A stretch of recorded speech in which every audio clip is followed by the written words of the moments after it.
नमस्कार विद्यार्थियों, परीक्षा मंथन ऑफिशियल यूट्यूब चैनल पर आप सबका बहुत बहुत स्वागत है। आज हम आधुनिक भारत के एक महत्वपूर्ण अध्याय पर चर्चा करेंगे और वो अध्याय है 1857 का विद्रोह।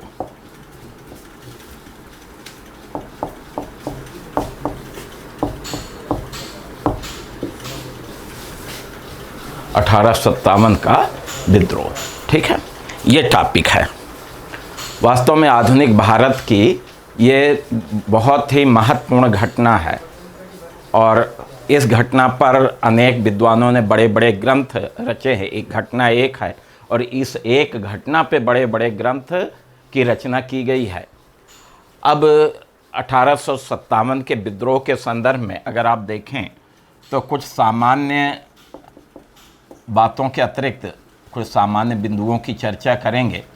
उसके अतिरिक्त अगर देखा जाए तो मुख्यतः हम 1857 के विद्रोह के कारण पर चर्चा करेंगे कि विद्रोह के कारण क्या थे। फिर हम विद्रोह का प्रारंभ,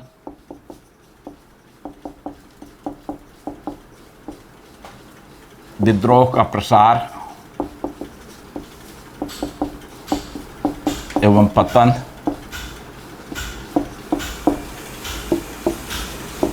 फिर विद्रोह असफल हुआ तो असफलता के कारण,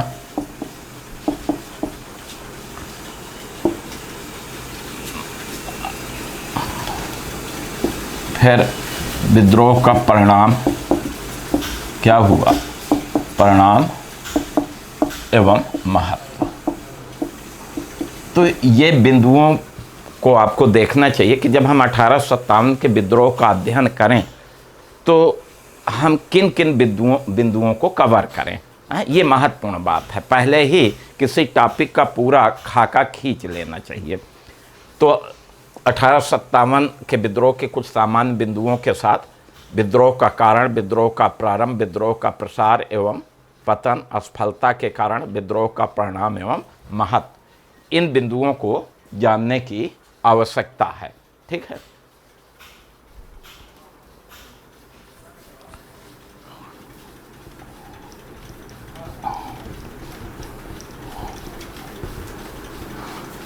सबसे पहले हम 1857 के विद्रोह के संदर्भ में कुछ सामान्य बातों की जानकारी देंगे। अब देखिए, चूँकि यह आधुनिक भारत की एक महत्वपूर्ण घटना है और इस घटना पर मैंने बताया कि अनेक ग्रंथों की रचना हुई, तो यद्यपि ग्रंथ बहुत लिखे गए लेकिन उन ग्रंथों में जो इम्पॉर्टेंट महत्वपूर्ण ग्रंथ है जिनसे प्रश्न पूछे जा सकते हैं, कुछ उन ग्रंथों के बारे में हम चर्चा करेंगे। हाँ, तो विद्रोह से संबंधित प्रमुख पुस्तकें, प्रमुख ग्रंथ, ठीक है। तो मैंने अभी बताया कि इस विद्रोह संबंधित यद्यप बड़ी संख्या में ग्रंथ लिखे गए लेकिन हम उन ग्रंथों की चर्चा करेंगे जो बहुत चर्चित ग्रंथ हैं और उन्हीं चर्चित ग्रंथों से प्रश्न भी पूछे जाते हैं। अब इन चर्चित ग्रंथों में अगर देखा जाए तो एक ग्रंथ है असवाब बगावत ए हिंद। ये असवाब बगावत ए हिंद, ये 1857 के विद्रोह पर लिखी गई पुस्तक है और इस पुस्तक के राइटर यानी लेखक हैं सर सैयद अहमद खां।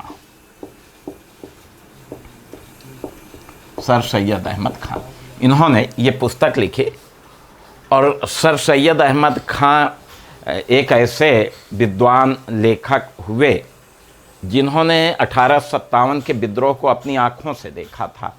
यानी बहुत सारे लेखकों ने 1857 के विद्रोह पर लिखा लेकिन सभी लेखकों ने अपनी आँखों से नहीं देखा, लेकिन सर सैयद अहमद खां इस विद्रोह को अपनी आँखों में से देखा था। जिस समय ये 1857 में विद्रोह हुआ था उस समय सर सैयद अहमद खां जो है ये बिजनौर में सदर अमीन के पद पर नियुक्त थे। ये सरकारी अधिकारी थे सर सैयद अहमद खां और जिस समय विद्रोह हुआ था 1857 में ये कहाँ नियुक्त थे? बिजनौर में सदर अमीन के पद पर, और इन्होंने पूरा विद्रोह देखा था और फिर उस पर इन्होंने ये पुस्तक भी लिखी थी। इसी तरह आप देखेंगे कि एक और महत्वपूर्ण पुस्तक war of Indian independence,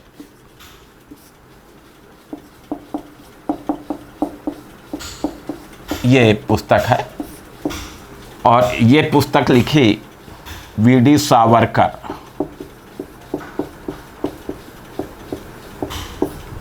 Veer Damodar Savarkar, Veer Savarkar.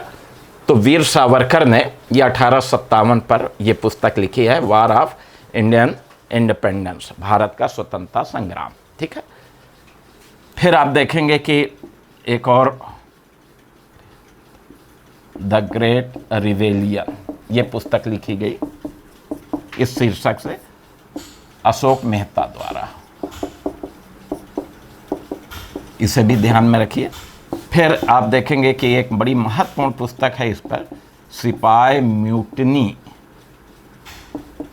And revolt of 1857, revolt of 1857। इस पुस्तक के लेखक हैं आर.सी. मजूमदार। बड़ी महत्वपूर्ण पुस्तक है, पूछी जाती है।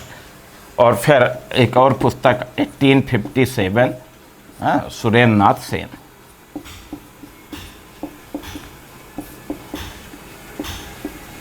ठीक। अब 1857 सुरेंद्र नाथ सेन ने जो लिखी, इसकी भी अपनी महत्ता है। महत्ता यह है कि जब देश आज़ाद हुआ 1947 में, तो जब भारत सरकार कांग्रेस की सरकार बनी, तो भारत सरकार ने 1857 के विद्रोह पर एक पुस्तक लिखाने का निश्चय किया कि हम इस पे एक पुस्तक लिखाएंगे। और फिर पहले तो आर.सी. मजूमदार को सरकारी इतिहासकार के रूप में नियुक्त किया गया, लेकिन कुछ व्यक्तिगत कारणों से इन्होंने इस्तीफा दे दिया और फिर सरकार ने सुरेंद्र नाथ सेन को नियुक्त किया। तो सुरेंद्र नाथ सेन जो है ये सरकारी इतिहासकार हैं और इन्होंने ये पुस्तक लिखी है। तो कभी प्रश्न जो आता है वो प्रश्न ये आता है कि इनमें से कौन सी सरकारी पुस्तक है।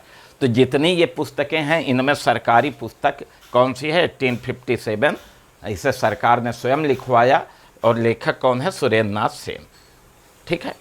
और इतने लेखकों में केवल एक ही सर सैयद अहमद खां हैं जिन्होंने इस विद्रोह को अपनी आँखों से देखा था। बाकी लेखक जो है, जो भी प्रमाण मिले उसके आधार पर ये पुस्तकें लिखी हैं। तो ये सारी पुस्तकों का संबंध 1857 के विद्रोह से है। ठीक है। एक तो ये, तो इनको ध्यान में रखना है। जो चीज़ें हमने बताई, किताब का नाम, लेखक का नाम, किसने अपनी आँखों से देखा, कौन सरकारी किताब है, कौन सरकारी इतिहासकार है, इन सब चीज़ों को जानेंगे तभी आपको प्रश्न जो है मिल पाएगा।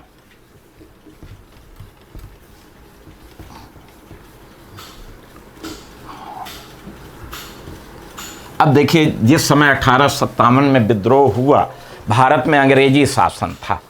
अब इस समय अगर सत्ता के शीर्ष पर देखें तो अगर हम ब्रिटेन की बात करते हैं तो ब्रिटेन में शासक या शासिका, यानी ब्रिटेन में सत्ता जो है ताज किनके हाथ में था? तो इस समय ब्रिटेन की महारानी थी विक्टोरिया, महारानी विक्टोरिया। 1857 के विद्रोह के समय ब्रिटेन की महारानी या सम्राट सब कौन था? तो उत्तर देंगे महारानी विक्टोरिया थी। अब प्रधानमंत्री ब्रिटेन का कौन था? पारमस्टन। इस समय ब्रिटेन के प्रधानमंत्री पारमस्टन थे। भारत के गवर्नर जनरल कौन था? भारत का गवर्नर जनरल लॉर्ड कैनिंग था। यानी जिस समय विद्रोह हुआ, विद्रोह के समय सत्ता के शीर्ष पर कौन थे? तो ब्रिटेन में ताज किसके सिर पे था? महारानी विक्टोरिया के। प्रधानमंत्री कौन थे? पारमस्टन। और भारत में गवर्नर जनरल कौन था? लॉर्ड कैनिंग था। ठीक है, इन तीनों को ध्यान में रखेंगे। चलिए ठीक है, आगे बढ़ते हैं। देखिए, 1857 के विद्रोह के कारण की तो चर्चा हम करेंगे, अनेक कारणों से हुआ। तो लेकिन यह था कि अंग्रेज़ों के आर्थिक शोषण ने भारतीयों के मन में इतना भारी असंतोष पैदा किया, जिसके परिणाम स्वरूप 1857 के विद्रोह जैसी महान घटना घटी। अब इस विद्रोह की बाकायदे योजना बनाई गई थी। अब सबसे प्रमुख बात यह है कि योजना बनाने वालों में प्रमुख कौन थे। तो एक तो नाना साहब और दूसरे नाना साहब के ही सलाहकार थे अजीमुल्ला खां।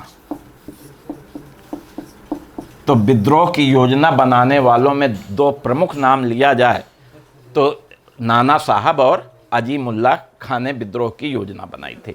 विद्रोह की योजना सबसे पहले बिठूर में बनी, कानपुर ज़िले में ये बिठूर है। नाना साहब यहीं रहते थे, इनके सलाहकार थे अजीमुल्ला खां। तो योजना बिठूर में बनती है और इसके बाद फिर इस योजना के बनने के बाद अजीमुल्ला खां लंदन जाते हैं।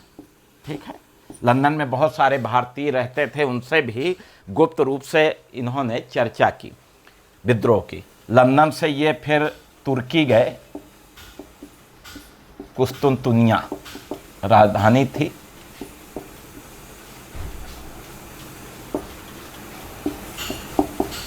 कुस्तुनतुनिया गए और जब यहाँ जाते हैं तो यहाँ जो है ब्रिटेन के ही एक पत्रकार W.H. रसेल से इनकी मुलाकात होती है।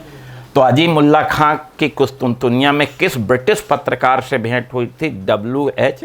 रसेल से। ठीक है, तो ये योजना बनाने वाले थे। बिठूर और लंदन में योजना बनी। फिर इसके बाद ये कुस्तुनतुनिया जाते हैं, तुर्की की राजधानी थी। यहीं पर W.H. रसेल से इनकी मुलाकात भी होती है। नाना साहब थे, इन्होंने चंद्रनगर बंगाल में है, तो चंद्रनगर के फ्रांसीसी गवर्नर लाव के माध्यम से फ्रांस के सम्राट नेपोलियन तृतीय को पत्र भी लिखा था कि भारत में अंग्रेज़ों के द्वारा बहुत शोषण होता है और इसमें एक तरह से सहायता भी इन्होंने मांगी थी। तो ये दो लोग थे जो योजना बनाई थी और इस योजना के अनुसार विद्रोह की तारीख 31 मई 1857 को निर्धारित की गई थी कि विद्रोह किस दिन प्रारंभ होगा। तो विद्रोह की तारीख क्या निश्चित की गई थी? पहले से ही निश्चित कर दी गई थी कि 31 मई 1857 को रविवार का दिन था। ठीक है, उसी दिन से शुरू होगा। यद्यपि तारीख निश्चित तारीख से पहले ही शुरू हो गया, लेकिन तारीख ये निश्चित की गई थी। ठीक है, अब इस विद्रोह का अपना एक झंडा भी था, प्रतीक चिन्ह। यह हरा और लाल रंग का झंडा था, दो रंगों का। और इस पे आप देखेंगे कि कमल का फूल और एक तरफ रोटी प्रतीक रूप में अंकित था। तो प्रश्न आ जाता है कि 1857 के विद्रोह का प्रतीक चिन्ह क्या था? तो प्रतीक चिन्ह दो थे, एक कमल का फूल था और दूसरा रोटी थी। ठीक है, ये 1857 के विद्रोह का प्रतीक है। अब 1857 के विद्रोह का अपना झंडा गीत भी लिखा गया था और इस झंडा गीत के लेखक कौन थे? अजीमुल्ला खां थे। ये भी याद रखिएगा कि 1857 के विद्रोह के समय में जो झंडा गीत लिखा गया, उस झंडा गीत के लेखक कौन थे? अजीमुल्ला खां। ठीक है, वर्तमान में भी आप देखेंगे जो झंडा गीत लिखा गया है उसके लेखक कौन है पता है आप लोगों को? श्यामलाल पार्षद। ठीक है, लेकिन 1857 के विद्रोह के झंडा गीत की रचना अजीमुल्ला खां ने किया था। ठीक है, तो ये कुछ हमने आपको सामान्य बातें इस विद्रोह के बारे में बताई। अब हम चलते हैं मुख्य बातों पर विद्रोह के।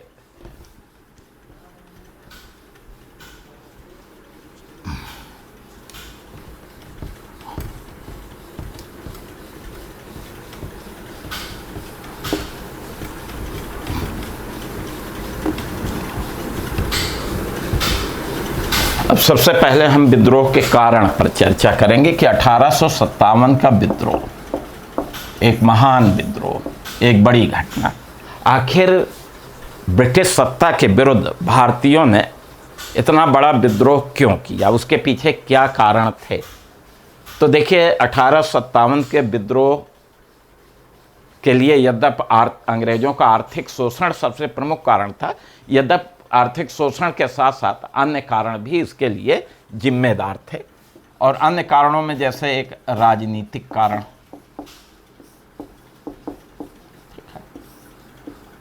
तो 1857 के विद्रोह का एक कारण क्या है? राजनीतिक कारण है। अब राजनीतिक कारण क्या?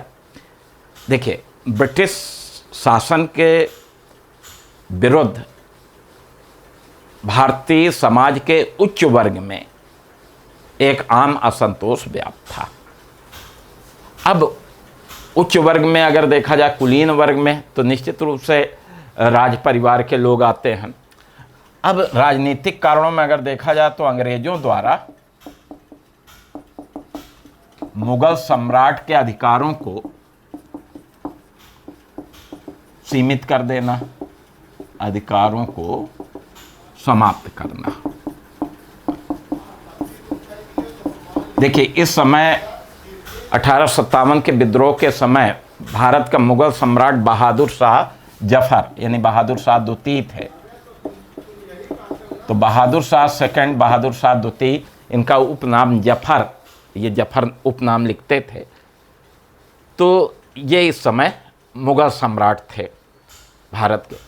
लेकिन अंग्रेजों ने बहादुर शाह द्वितीय के लगभग सारे अधिकार समाप्त कर दिए थे। न तो इन्हें दरबार लगाने का अधिकार था, न ही ये किसी को सम्मान दे सकते थे, किसी से उपहार ले सकते थे। तो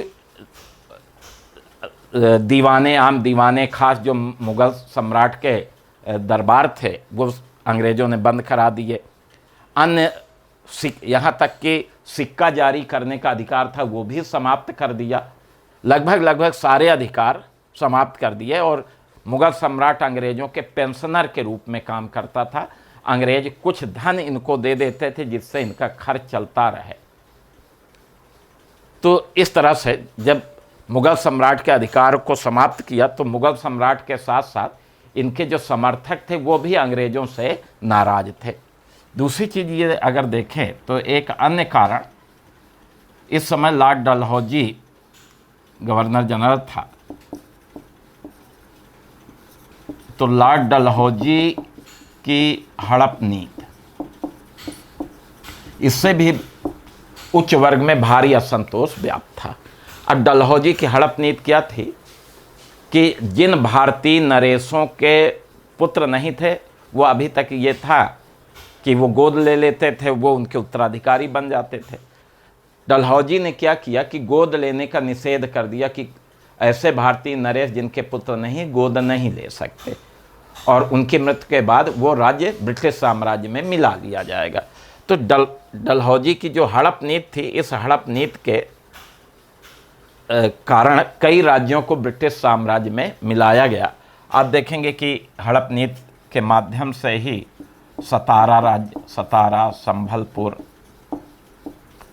जैतपुर, बघा, उदयपुर, झांसी और नागपुर, ये जो राज्य थे, इन राज्यों को गोद लेने का निषेध करके ब्रिटिश साम्राज्य में मिलाया गया। ठीक है, तो सीधी सी बात है कि यहाँ जो राजा के उत्तराधिकारी होते थे, उनके परिवार के लोग होते थे, उनमें बहुत असंतोष व्याप्त हुआ कि उनका राज्य ब्रिटिश राज्य में मिला लिया गया। ठीक है, तो डलहौजी की हड़प नीति के कारण भी लोगों में व्यापक असंतोष व्याप्त था। फिर आप देखेंगे कि 1856 में अवध का विलय। वैसे भी अवध राज्य को अगर आप देखें तो अवध राज्य अंग्रेजों का भक्त राज्य था, लेकिन उसके बावजूद लॉर्ड डलहौजी ने 1856 में अवध राज्य का विलय कर लिया। किस आधार पर विलय किया वो भी जाने, कुप्रशासन, कुशासन, कुप्रशासन। तो अवध राज्य पर यह आरोप अंग्रेजों ने लगाया कि यहाँ पर प्रशासन अच्छा नहीं, कुशासन है। इस समय अवध के नवाब वाजिद अली शाह थे, 1857 के समय यही थे। तो इस समय अवध का नवाब कौन था? वाजिद अली शाह।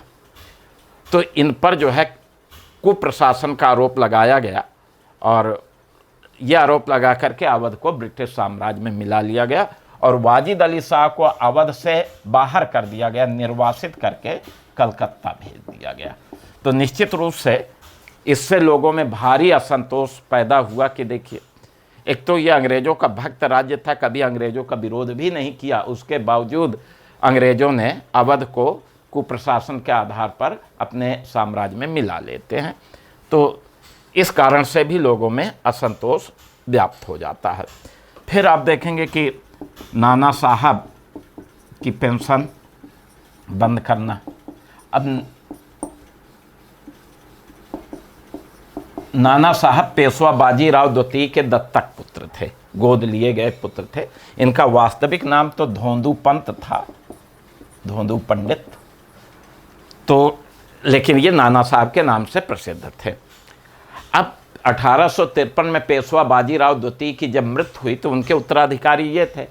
तो जो पेंशन पेशवा बाजीराव द्वितीय को मिलती थी कायदे से अब इनको मिलनी चाहिए थी, लेकिन अंग्रेज़ों ने नाना साहब की पेंशन को समाप्त कर दिया। इससे भी लोगों में बहुत रोष व्याप्त हुआ। फिर आप देखेंगे 1852 में अंग्रेजी सरकार ने भारत की जागीरों की जांच करने के लिए इनाम कमीशन का गठन किया। इनाम कमीशन का गठन किस उद्देश्य से किया गया था? प्रश्न ये आएगा तो उत्तर होगा भारतीय जागीरों की जांच करने के लिए। कब गठित किया गया था? 1852 में।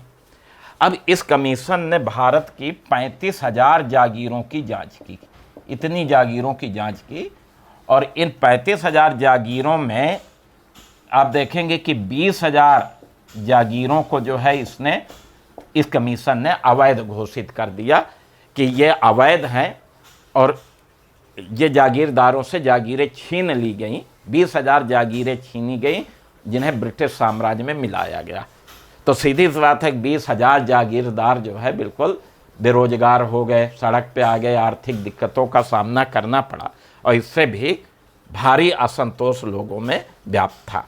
तो ये प्रमुख कारण हमने राजनीतिक तौर पे आपको बताए कि इन राजनीतिक कारणों से उच्च वर्ग के लोगों में, कुलीन वर्ग के लोगों में ब्रिटिश सत्ता के विरुद्ध एक आम असंतोष व्याप्त था।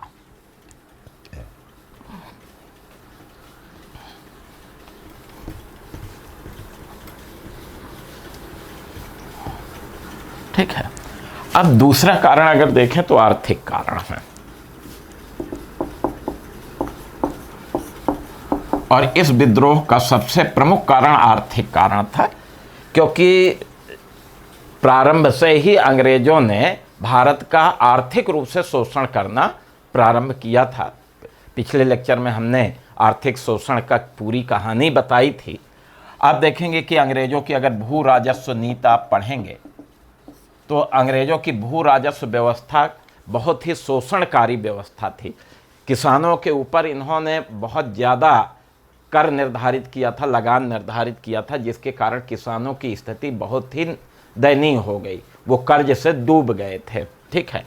तो इनकी भू राजस्व नीति जो है वो भारतीयों के अनुकूल नहीं थी और इसके माध्यम से, भू राजस्व के माध्यम से ज़्यादा भारत का धन प्राप्त करके वो ब्रिटेन भेज देते थे। तो इसके कारण लोगों में, किसानों में बहुत ज़्यादा असंतोष था। फिर अंग्रेज़ों की आप देखेंगे कि जो व्यापारिक एवं औद्योगिक नीति थी ये भी भारतीयों के अनुकूल नहीं थी। इसके कारण भी भारतीयों में असंतोष था। अब देखेंगे कि जब ब्रिटेन में औद्योगिक क्रांति हुई तो ब्रिटेन के कारखानों में निर्मित कपड़े और अन्य वस्तुएं भारत के बाज़ार में भेज दिया गया। परिणाम स्वरूप भारत की बनी वस्तुएं बाज़ार से समाप्त हो गई और आप देखेंगे भारत का हस्तशिल्प उद्योग इनकी नीति के कारण समाप्त हो गया। भारत में बेरोजगारी, भूखमरी जैसी समस्या आ गई। 1813 का अधिनियम के द्वारा ईस्ट इंडिया कंपनी का व्यापारिक एकाधिकार समाप्त कर भारत के बाजार ब्रिटेन के सभी सौदागरों के लिए खोल दिया गया और इससे भारत का शोषण और भी बढ़ गया। फिर रेलवे के माध्यम से आप देखेंगे कि ब्रिटेन की बनी वस्तुएं देश के कोने कोने में पहुंच गई। देश का कच्चा माल रेल के माध्यम से, बंदरगाहों के माध्यम से ब्रिटेन पहुंचने लगा।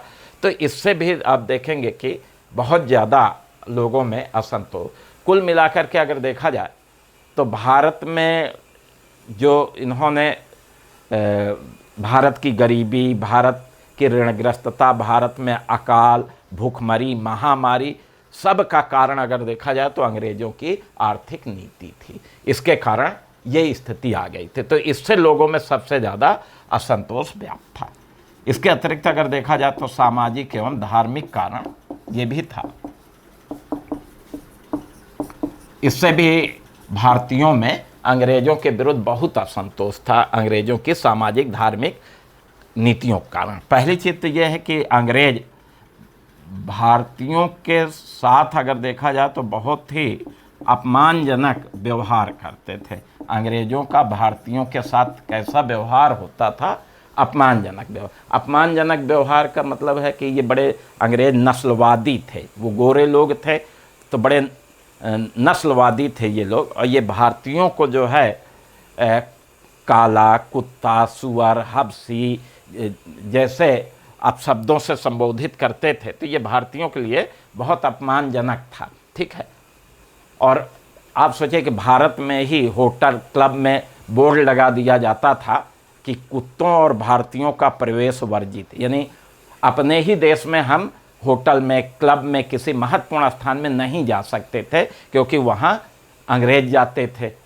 तो ये सब हमारा बहुत ज़्यादा अपमान करते थे, काला कुत्ता कह करके हमें अपमानित करते थे, और इससे भारतीयों में अंग्रेज़ों के प्रति असंतोष व्याप्त हो जाता था। दूसरी चीज़ ये थी कि अंग्रेज़ों ने कुछ भारत में समाज सुधार का काम किया। यद्यपि ये अच्छा काम था अंग्रेज़ों का समाज सुधार का काम, लेकिन जो रूढ़िवादी भारतीय लोग थे उनको अंग्रेज़ों की ये सुधार अच्छे नहीं लगे। अब उदाहरण के लिए अंग्रेज़ों ने 1829 में सती प्रथा निषेध कानून बनाया, ठीक है। ये सती प्रथा पर रोक लगा दी, ये कानून बना दिया। तो ये तो वास्तव में अच्छी बात थी। अंग्रेज़ों ने भाई महिलाएं जल जाती थी पति की मृत्यु के बाद, अच्छी बात थी। लेकिन भारतीय समाज के जो पुरोहित वर्ग था ये इसका विरोध किया कि नहीं, ये हमारी परंपरा है, बहुत लंबे समय से चली आ रही है और अंग्रेज़ों ने इस पर रोक लगा दिया है, ठीक है। तो इसका विरोध होने लगा, तो इसके कारण भी लोगों में असंतोष। फिर इसी तरह आप देखेंगे कि 1856 में ब्रिटिश सरकार ने विधवा पुनर्विवाह अधिनियम पारित किया। तो इस अधिनियम के द्वारा विधवाओं का विवाह को कानूनी मान्यता दी गई, ये भी अच्छी बात थी। लेकिन भारतीयों ने इसका भी विरोध किया कि नहीं, ये हमारी परंपरा के विरुद्ध है। तो अच्छे कार्यों का भी इनका क्या हुआ, कुछ विरोध हुआ। तो इसके कारण भी लोगों में असंतोष व्याप्त होता है। फिर आप देखेंगे कि अंग्रेज़ों की ईसाईकरण की नीति, अंग्रेज चाहते थे कि भारत के लोगों को ज़्यादा से ज़्यादा ईसाई बनाया जाए, तो धर्म परिवर्तन कराते थे। इससे भी लोगों में असंतोष। भाई शिक्षा के माध्यम से स्कूलों में ईसाई धर्म की शिक्षा दी जाती थी। यहाँ तक कि कारागार में जो कैदी पहुँचते थे तो वहाँ एक ईसाई प्रचारक होता था जो कैदियों को ईसाई धर्म की शिक्षा देता था, और बहुत सारे ईसाइयों को लोभ देते थे कि अगर आप, बहुत सारे कैदियों को लोभ देते थे कि ईसाई बन गए तो आपको सज़ा कम हो जाएगी। तो इस तरह से कैदियों को ईसाई बना लिया जाता था। तो इनकी ईसाईकरण की जो नीति थी इससे भी लोगों में असंतोष व्याप्त हो जाता था। और ईसाईकरण की नीति में एक बाधा जरूर ये थी कि हिंदू परंपरा के अनुसार अगर कोई हिंदू अपना धर्म छोड़ के अन्य कोई भी धर्म स्वीकार करेगा, चाहे वो इस्लाम धर्म, ईसाई धर्म, तो उसे पैतृक संपत्ति से वंचित कर दिया जाता था। ये हिंदू परंपरा थी। तो इसके कारण बहुत सारे हिंदू ईसाई नहीं बनते थे कि अगर ईसाई बन गए तो अपने पैतृक संपत्ति से हम वंचित हो जाएंगे। तो ब्रिटिश सरकार ने क्या किया, 1850 ईस्वी में एक कानून पारित किया, लेक्स लोकी कानून। इसे याद रखिएगा, हिंदी में इसे धार्मिक अयोग्यता अधिनियम कहते हैं। तो 1850 में धार्मिक अयोग्यता अधिनियम या लेक्स लोकी कानून पारित हुआ, और इस कानून में ये व्यवस्था की गई कि जो हिंदू ईसाई बन जाएगा उसे पैतृक संपत्ति से वंचित नहीं किया जाएगा। अन्य धर्म स्वीकार करेगा तो वंचित होगा, लेकिन अगर कोई हिंदू ईसाई बनता है तो उसको पैतृक संपत्ति से वंचित नहीं किया जाएगा। इससे हिंदुओं में बड़ा असंतोष पैदा हुआ कि हमारी परंपराओं में भी ये कानून के माध्यम से हस्तक्षेप करने लगे। इसी तरह अंग्रेजों द्वारा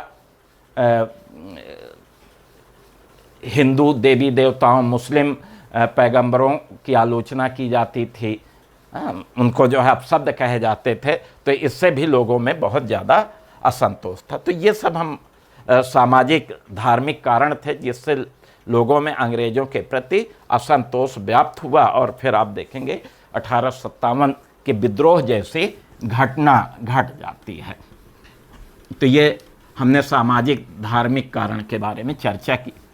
इसके अतिरिक्त अगर देखा जाए तो एक सैनिक कारण भी था।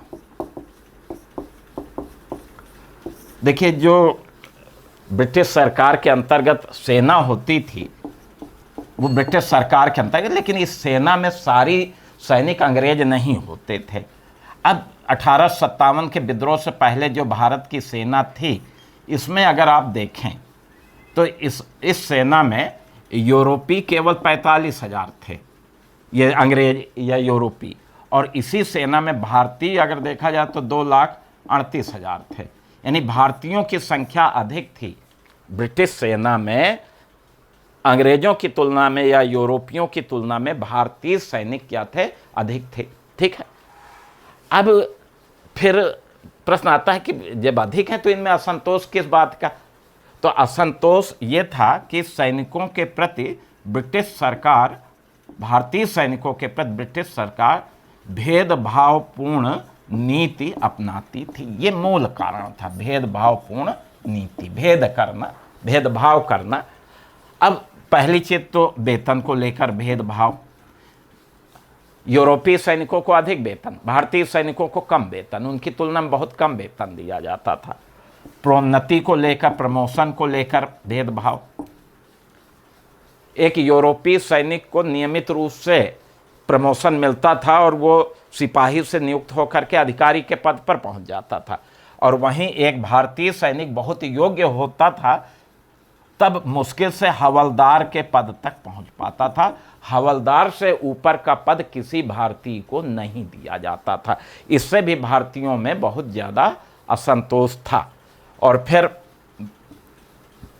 भोजन में भी भेदभाव किया जाता था। बैरकों में अंग्रेजी सैनिकों को अच्छा भोजन, भारतीय सैनिकों को खराब भोजन, और अंग्रेज भारतीय सैनिकों के साथ बड़ा अपमानजनक व्यवहार करते थे, उन्हें नस्ली गालियां देते थे। तो इस तरह से सैनिकों में बहुत ज़्यादा तनाव था अंग्रेजों के प्रति।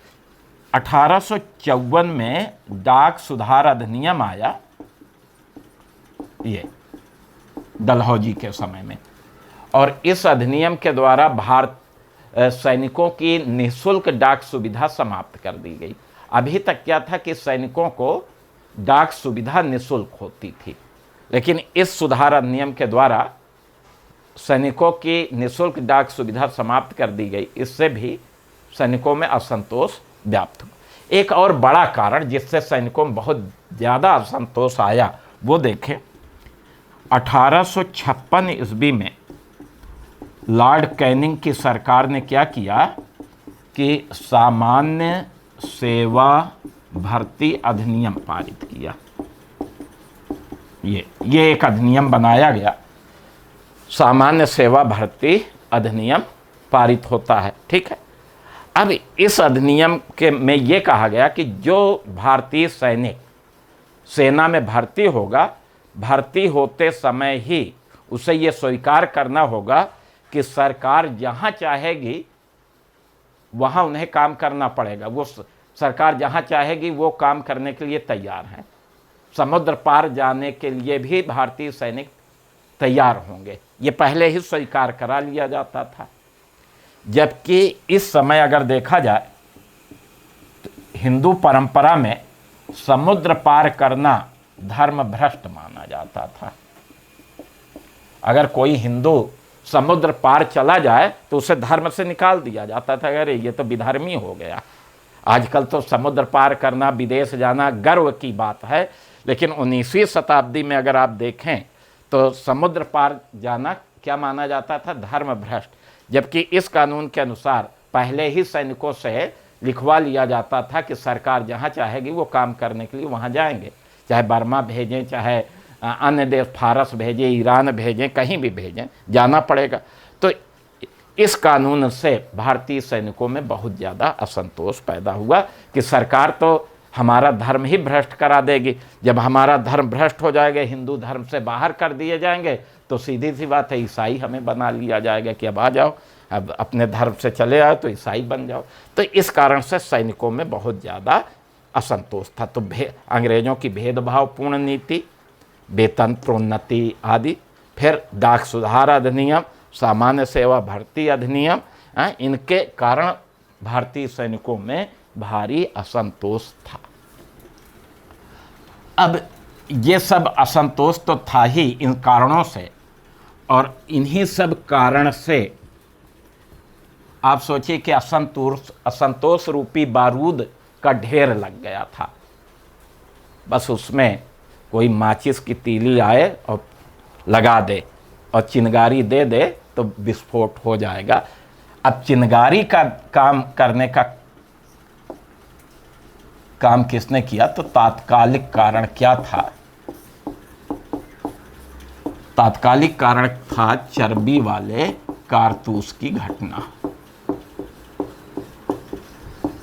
ये तात्कालिक कारण था, ठीक है। असंतोष तो अन्य तमाम कारणों से था। मैंने कहा कि बारूद का ढेर इकट्ठा हो गया था, बस चिनगारी देने की जरूरत थी। चिनगारी किसने दे दिया? चर्बी वाले कारतूस की घटना। और ये घटना क्या है वो आपको बताते। देखो, 1856 में ब्रिटिश सरकार ने सैनिकों को, अभी तक क्या था कि सैनिकों को ब्राउन वेस बंदूक प्रयोग के लिए दी जाती थी, ठीक है। ये थी 1856 तक सैनिकों को ये दिया जाता था। लेकिन 1856 में सरकार ने ब्राउन बेस बंदूक हटा दिया सेना से, और इसकी जगह न्यू इनफील्ड राइफल ये सैनिकों को दी गई, ठीक है। ये नया उपकरण दिया गया सैनिकों को, ठीक है। अब इस न्यू इनफील्ड राइफल में जो कारतूस लगती थी, राइफल में कारतूस लगाने से पहले कारतूस में एक रैपर लगा होता था कागज का, जो चिपका रहता था, उसको दांत से खींचना पड़ता था। दांत में लगाइए मुंह में और तेजी से खींचेंगे तो रैपर निकल जाएगा, फिर आप राइफल में कारतूस लगाइए। यानी हर सैनिक को राइफल में कारतूस लगाने से पहले कारतूस को मुंह में लगाना पड़ता था, और उस कारतूस में चर्बी लगी होती थी, चिकनाई, तभी तो वो रैपर निकल जाता था चिकनाई के कारण। अब ये अफवाह फैली कि इन कारतूसों में गाय और सूअर की चर्बी लगी है, गाय और सूअर की चर्बी। अब जब ये अफवाह उड़ी तो हिंदुओं को लगा कि गाय की चर्बी हमारे मुंह में लग गई तो हम धर्म भ्रष्ट, मुसलमान सैनिकों को लगा कि सूअर की चर्बी हमारे मुंह में लगी तो वो भी समझ गए कि हमारा धर्म भ्रष्ट अंग्रेज कर रहे हैं। तो ये कारण था। और जब इसका थोड़ा सा विरोध शुरू हुआ, अफवाह उड़ी, तो कुछ छावनियों से सरकार ने कारतूस वापस मंगाना शुरू किया। तो जो शक था, संदेह था, वो सच में बदल गया कि अभी तो केवल अफवाह थी, शक था कि शायद ये गाय और सूअर की चर्बी है। लेकिन जब ब्रिटिश सरकार कुछ जगह से वापस मंगाना शुरू किया तो शक जो है, संदेह जो है, सत्य में बदल गया कि पक्का इसमें गाय और सूअर की ही चर्बी है। और फिर सैनिकों में बहुत भारी असंतोष व्याप्त हो जाता है और वो विरोध करना शुरू करते हैं, चर्बी वाले कारतूसों का विरोध। पहला विरोध अगर देखा जाए तो जनवरी 1857 में पश्चिम बंगाल में दमदम छावनी थी। तो दमदम छावनी के भारतीय सैनिकों ने सबसे पहले चर्बी वाले कारतूसों का विरोध किया। ठीक है, इसके बाद ये विरोध बरहामपुर छावनी में भी पहुंच गया। यहाँ भी सैनिकों ने कारतूस लेने से इनकार किया। फिर आगे अगर आप देखें तो ये इसका विरोध बैरकपुर छावनी में, ये तीनों बंगाल में छावनी थी। अब बैरकपुर छावनी की एक घटना अगर देखें, वो घटना है 29 मार्च 1857 की, नोट कर लेंगे। बैरकपुर की 34वीं रेजिमेंट थी, ये भी याद रखना पड़ेगा। तो 34वीं रेजिमेंट का एक सिपाही मंगल पांडे थे और इन्होंने भी चर्बी वाले कारतूसों का विरोध किया। और मंगल पांडे ने 29 मार्च 1857 को जिस समय परेड हो रही थी, उसी समय आप देखेंगे कि एक अंग्रेज सैनिक अधिकारी लेफ्टिनेंट एडजुटेंट बाग, परेड के समय ही इन्होंने लेफ्टिनेंट एडजुटेंट बाग, नाम तो केवल बाग है, ये पद का नाम है, बाग की गोली मारकर हत्या कर दी इसी के विरोध में। और जब एक दूसरा अंग्रेज अधिकारी सार्जेंट ह्यूरसन आया तो इसे भी इन्होंने गोली मारी, यद्यपि ये मरा नहीं, ये घायल हो गया, इसे अस्पताल ले जाया गया, वहाँ ठीक हो गया। तो मंगल पांडे ने 29 मार्च 1857 को किस अंग्रेज अधिकारी की हत्या की थी?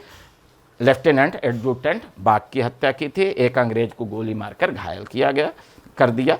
मंगल पांडे गिरफ्तार कर लिए गए, सैनिक अदालत में मुकदमा चला और 8 अप्रैल 1857 को ही बड़ा तीव्र फास्ट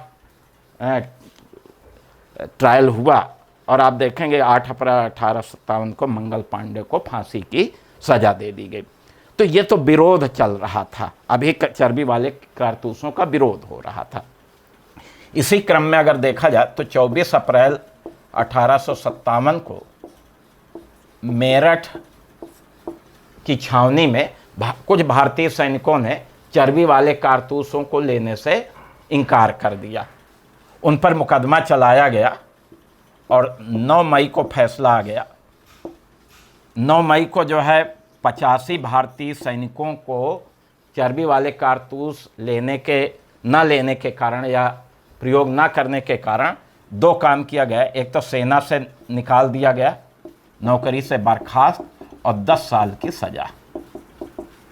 और ये जो घटना थी, इस घटना, अभी तक तो विरोध ही हो रहा था, इस घटना ने विरोध को विद्रोह में बदल दिया। इसी के बाद फिर अगले ही दिन 10 मई आ गई और 10 मई को मेरठ स्थित सारे भारतीय सैनिकों ने क्या कर दिया? विद्रोह। और यहीं से विद्रोह शुरू होता है। तो विद्रोह की घटना 10 मई, यद्यपि 31 मई तारीख निश्चित थी, लेकिन अभी 31 मई के आने से पहले ही ये घटना घट गई और मेरठ में सारे सैनिकों ने जो है अंग्रेज अधिकारियों के विरुद्ध विद्रोह कर देते हैं। तो विद्रोह का प्रारंभ कब से होता है? 10 मई को 1857। कहाँ से शुरू होता है? मेरठ से। ठीक है, और फिर धीरे धीरे मेरठ से दिल्ली पहुंचा, दिल्ली से लखनऊ, कानपुर, झांसी, बिहार पहुंचा, देश के अन्य कोनों में भी विद्रोह, वो हम आगे आपको बताते हैं। तो इस तरह से आप देखेंगे कि विद्रोह की शुरुआत हो गई। तो तात्कालिक कारण क्या था? चर्बी वाले कारतूस की घटना थी।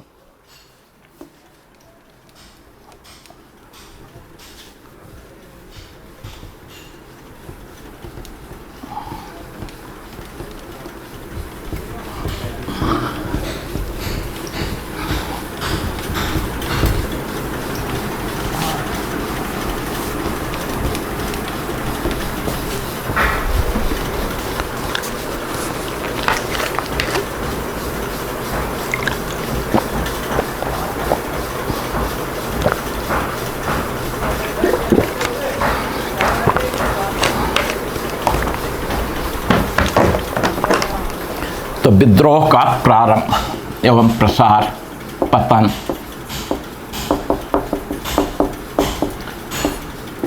तो विद्रोह का प्रारंभ 10 मई 1857 और मेरठ से। ठीक है, ये याद ही रखना है। अब आप देखेंगे कि 10 मई को मेरठ स्थित सभी भारतीय सैनिकों ने विद्रोह कर दिया और इन्होंने अस्त्र शस्त्र लूट लिए, अपने अधिकारियों पर जो है गोली चलाई, ठीक है, और फिर यहाँ से अस्त्र शस्त्र लूट करके ये दिल्ली की तरफ प्रस्थान कर दिए। तो मेरठ से विद्रोह प्रारंभ हो जाता है। अब इसके धीरे धीरे क्या शुरू होता है, प्रसार, और मेरठ से वही मेरठ के विद्रोही सैनिक अस्त्र शस्त्र लूट करके किधर पहुंच जाते हैं, दिल्ली। तो 10 मई को मेरठ से चलते हैं रात में, 11 मई को दिल्ली पहुंचते हैं। जब दिल्ली पहुंचते हैं तो दिल्ली में लेफ्टिनेंट बिलोबी, ये अंग्रेज सैनिक अधिकारी था, इसके नेतृत्व में जो अंग्रेजी सेना दिल्ली की थी उनका विद्रोहियों से युद्ध हुआ। इस युद्ध में विद्रोहियों ने लेफ्टिनेंट बिलोबी को पराजित कर दिया और दिल्ली पर अधिकार कर लिया। तो विद्रोहियों का दिल्ली पर क्या हो जाता है, अधिकार कब होता है, 12 मई को। 10 मई को मेरठ से चले, 11 मई को दिल्ली पहुंचे, 12 मई को दिल्ली पर अधिकार। अब सारे विद्रोही जो है लाल किला पहुंचते हैं और लाल किला पहुंच करके मुगल सम्राट बहादुर शाह, जो एक पेंशनर के रूप में रह रहे थे, ठीक है, बहादुर शाह द्वितीय जफर, ठीक है, तो विद्रोहियों ने बहादुर शाह जफर को जो है भारत का, हिंदुस्तान का सम्राट घोषित कर दिया कि ये हमारे सम्राट है, इन्हीं के अंतर्गत हम लोग जो है शासन का कार्य देखेंगे, ठीक है। अब दिल्ली पर शासन चलाने के लिए तुरंत एक परिषद का गठन किया गया। इस परिषद में सैनिक और गैर सैनिक दोनों तरह के लोगों को रखा गया। प्रारंभ में तो विद्रोहियों का नेतृत्व बहादुर शाह के पुत्रों ने किया, लेकिन बाद में बरेली से एक सैनिक अधिकारी बख्त खां पहुंच गए थे, तो दिल्ली में विद्रोहियों का नेतृत्व फिर बख्त खां ने किया और काफ़ी समय तक आप देखेंगे कि दिल्ली पर विद्रोहियों का शासन चलने लगा। बहादुर शाह जफर सम्राट के रूप में थे और बाकी परिषद बनाई गई, नागरिक और सैनिक अधिकारी इसमें नियुक्त किए गए। यही परिषद दिल्ली के प्रशासन की देखभाल करती थी। लेकिन अंग्रेज़ों से दिल्ली निकलना निश्चित रूप से उनके लिए बड़ी अपमानजनक बात थी। तो क्या हुआ कि 20 सितंबर 1857 को अंग्रेज़ों ने पुनः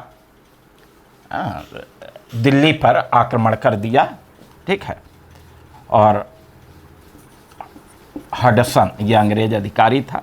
तो 20 सितंबर 1857 को हडसन के नेतृत्व में अंग्रेज़ों ने, आप देखेंगे, दिल्ली पर आक्रमण किया और इस बार इन्होंने भीषण युद्ध हुआ विद्रोहियों से, लेकिन इस संघर्ष में विद्रोही पराजित हो गए। विद्रोही क्या हो गए, पराजित, अंग्रेज विजयी हो गए। यद्यपि इसी संघर्ष में अंग्रेज सैनिक अधिकारी निकोलसन मारा गया था। तो निकोलसन जो है दिल्ली में ही विद्रोहियों से युद्ध करते हुए मारा गया। जब विद्रोही पराजित हुए तो बहादुर शाह जफर भाग करके लाल किला से हुमायूं के मकबरे में छिप गए, ठीक है। अब हडसन को पता चला तो हुमायूं के मकबरे की घेराबंदी की। बहादुर शाह जफर इस शर्त पर आत्मसमर्पण कर दिया कि उन्हें मृत्युदंड ना दिया जाए। तो इस तरह से 20 सितंबर को ही अंग्रेज़ों ने दिल्ली पर पुनः अधिकार कर लिया और विद्रोहियों को पराजित हो करके भागना पड़ा। बहादुर शाह जफर को गिरफ्तार कर लिया गया, इन पर मुकदमा चला और फिर इन्हें भारत से निर्वासित किया गया और निर्वासित करके इन्हें बर्मा भेज दिया गया, रंगून। तो शेष जीवन जो है इन्होंने रंगून में व्यतीत किया। 1862 में रंगून में ही बहादुर शाह की मृत्यु हो गई, वहीं इनका मकबरा बना हुआ है। हडसन ने क्या किया कि बहादुर शाह को तो निर्वासित कर दिया। बहादुर शाह के 2 पुत्र मिर्ज़ा मुगल और मिर्ज़ा सुल्तान थे इनको, और एक पौत्र था मिर्ज़ा अबू बकर, ठीक है। ये बहादुर शाह जफर के पुत्र और पौत्र थे। 2 पुत्र हैं, 1 पौत्र है। हडसन ने इन तीनों शाहजादों को गोली मारकर हत्या कर दी। बहादुर शाह को निर्वासित किया गया और उनके पुत्र और पौत्रों की गोली मार करके क्या कर दी गई, हत्या कर दी गई। तो इस तरह से आप देखेंगे कि दिल्ली पर अंग्रेज़ों का अधिकार भी स्थापित हुआ और फिर आप देखेंगे कि वहाँ पुनः जो है विद्रोहियों का अधिकार स्थापित हुआ, उसके बाद पुनः अंग्रेज़ों का अधिकार स्थापित हो जाता है। तो यहाँ आपको जो मुख्य बात यह है कि दिल्ली में विद्रोहियों का नेतृत्व किसने किया था, तो बख्त खां ने। ठीक है, एक तो ये चीज़, किस अंग्रेज अधिकारी की मृत्यु हुई थी दिल्ली में, कौन मारा गया था, तो निकोलसन। ठीक है, तो निकोलसन यहाँ मारा गया था। ठीक है, बहादुर शाह के दो कौन से पुत्र थे जिनकी हडसन ने हत्या की, मिर्ज़ा मुग़ल और मिर्ज़ा सुल्तान। ठीक है, मिर्ज़ा अबू बकर ये पौत्र थे। बहादुर शाह विद्रोह को गिरफ्तार करने के बाद भारत से कहाँ निर्वासित किया गया, रंगून, आज यंगून के नाम से जाना जाता है। ठीक है, तो ये चीज़ें आपको ध्यान में रखना। अब इस तरह से आप देखेंगे कि दिल्ली पर विद्रोहियों का अधिकार भी हुआ, कब्जा भी हुआ, कुछ दिन शासन भी किया, अंत में विद्रोहियों के हाथ से दिल्ली निकल गया और पुनः अंग्रेज़ों का शासन वहाँ स्थापित हो जाता। अब इसके बाद फिर विस्तार, लखनऊ में विद्रोह हुआ, पूरा अवध आ गया, कानपुर में हुआ, झांसी में हुआ, जगदीशपुर में हुआ, इलाहाबाद, बरेली, गोरखपुर, मेरठ, मथुरा, फिर मध्य प्रदेश में मंदसौर, राजस्थान में कोटा, आउवा, असम में हुआ, उधर हिमाचल प्रदेश में कुल्लू में हुआ। तो बहुत सारे जगह विद्रोह हुए। तो कल के लेक्चर में बाकी शेष चीज़ों को हम चर्चा करेंगे। ठीक है, आज यहीं तक।